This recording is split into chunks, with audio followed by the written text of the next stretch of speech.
Little Miss Bossy's Big Book. Roger Hargreaves. Little Miss Bossy wakes up to the sounds of birds singing. "Be quiet!" says Little Miss Bossy.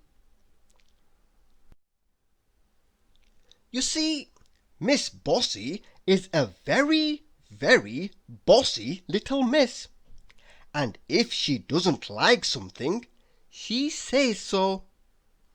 Hurry up!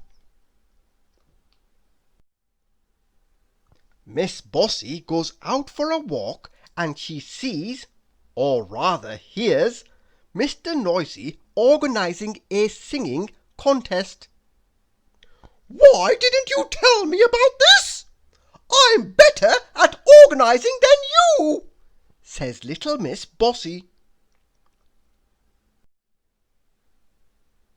"Get the words right, Mr. Muddle," ordered Little Miss Bossy. "And don't sing with your mouth full, Mr. Grady."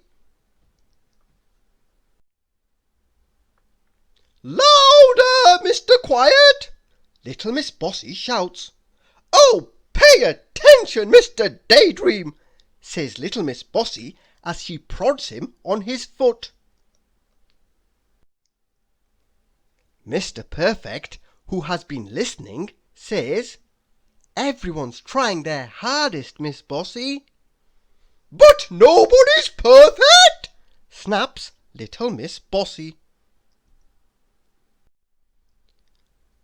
"I think it's your turn to sing, Miss Bossy," shouts Mr. Noisy. Little Miss Bossy gets all the words mixed up and sings too quietly for anyone to hear. "Never mind," says Mr. Perfect. "Nobody's perfect." Little Miss Bossy feels very silly for being so bossy to everyone. She doesn't feel like being bossy again. Well, not for today, anyway. Thank you for listening.